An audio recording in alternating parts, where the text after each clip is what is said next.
Oh, 100%. Because I think mindful of how many whether you talk about the number or not, but I know you've got tons of WordPress Direct members. A lot of them obviously came over from the 30-day challenge, and I'm trying to think. I can't remember off the top of my head. It was at least something like 30,000 people or something participated in the 30-day challenge. Some huge number like that. But you can obviously see which sites and which people are really sort of making it work. Are there any other things that the people that are really doing well and getting these rankings, are there any other characteristics you said? Obviously, the automatic posting and making sure that only happens after a certain amount of time. You let the page age a little bit, so that way sort of the search engines know that you're not some fly-by-night just spammer out there trying to game the search engines. Are there any other things, common elements you see?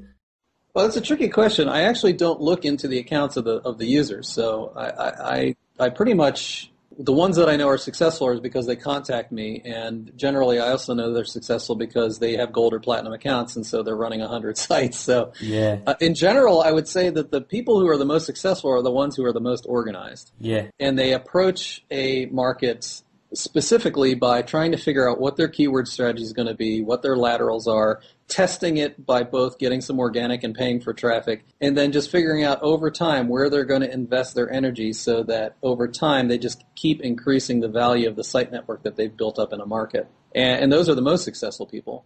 The other way to do it, as I described, is to, rather than try and get organic traffic like that, is to, for instance, put an offer out on a CPA network and get others promoting it to get you the traffic. What I'll say for that strategy is that is an art form in and of itself. Personally, I'm not taking the energy to try and get good at that because I know people who are good at that. So in general, what I'm doing this year for that strategy is to try and partner with those people to get products launched using that method where I don't have to go and invest the work. Now, if you have a product developed and you can approach somebody like that, then that's possibly another good alternative strategy to building up your own traffic network. And of course, I mean, what I would do if I was just starting out and I wanted to go down that avenue at some point, there are a lot of guys out there who are well-known names in the CPA world, and I would just start following one of them for a while.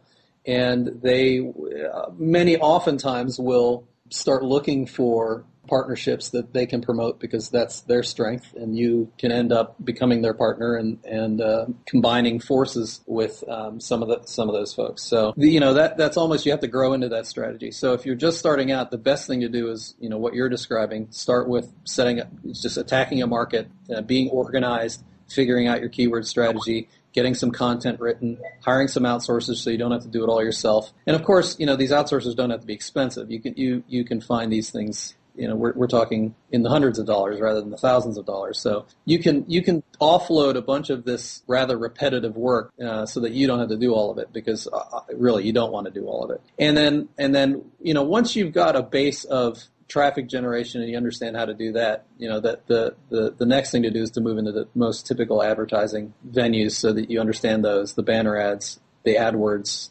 pay-per-click kind of stuff. And then, of course, that's when you would move from that into the CPA, getting published on a network and really ramping up traffic. Because once you get to that level, you're talking 1,000 leads a day kind of traffic. Yeah. Different ballpark for some people. It's a different world, but it's also a risky game. It takes money to be in that world, and so you want to get your feet under you and be good at driving your own traffic, then be good at paying for advertised traffic before you move into the CPA world and trying to ramp your traffic up to that level, because you have to be fairly confident in your offer and your product before you take it down that road. With, you talked about, one of the mistakes people make, especially when they're starting out with at least WordPress related blogs, the idea of pumping out this automatic posting and then, just trying to use some almost scraped content and not making it unique. And I know WordPress directors tried to steer away from that as well and talk about customizing the individual posts and making them a little bit unique and use it more as a way to pull the data in and then sort of add your own elements to make it unique.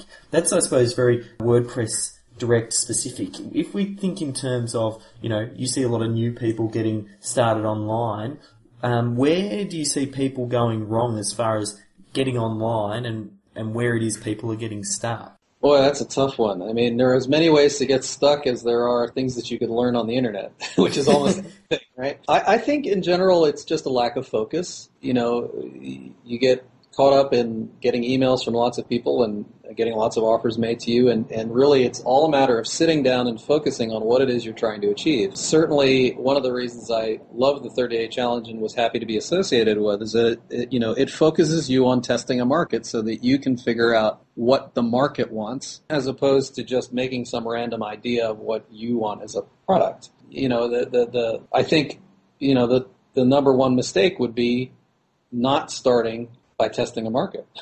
Yeah. Many people start by buying a product that promises to make them money without understanding that there is work involved. And so, in general, I would say the biggest mistake is by not understanding that you have to let the market tell you what it is it wants and then figure out how to provide it.